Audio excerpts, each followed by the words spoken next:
Hey everyone, my name is Aiden, and today I'm going to be showing you all how to create a lithophane. Now for those of you who don't know what a lithophane is, it's pretty much any object, such as this piece of plastic or this pumpkin, which will create a detailed image whenever light is shined on it. How this works is that the object will have different levels of thickness throughout it, which will create different levels of brightness. The easiest way to create one of these, and the way I'm going to be showing you today, is by using a 3D printer. In order to create one of these yourself, the first thing you're going to want to do is save a picture of whatever you want turned into a lithophane. I am personally using this image of myself holding an egg. Once your image is saved to your computer, you're going to want to go over to Google and search for any 3D printing software which creates lithophanes. I'm personally using 3DP Rocks.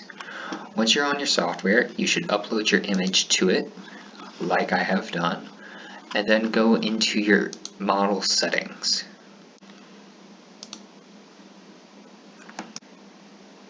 Once you're in your model settings, you should change your maximum size to be 100 millimeters, your thickness to be 3 millimeters, and your border thickness to be 4 millimeters.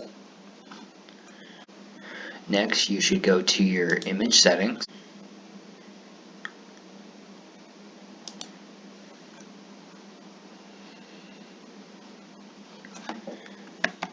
and make sure it is set to be a positive image.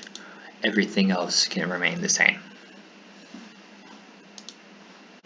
Once that is done, you can go back to your model and refresh.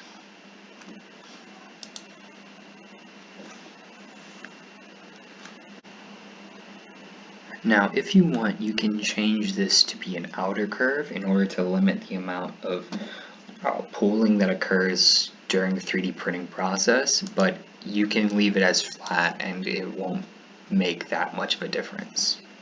Either way, after that you can download your image onto your computer and then upload it onto any 3D printer you have available.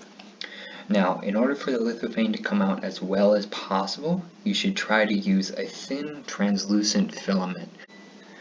That should be all you need to know.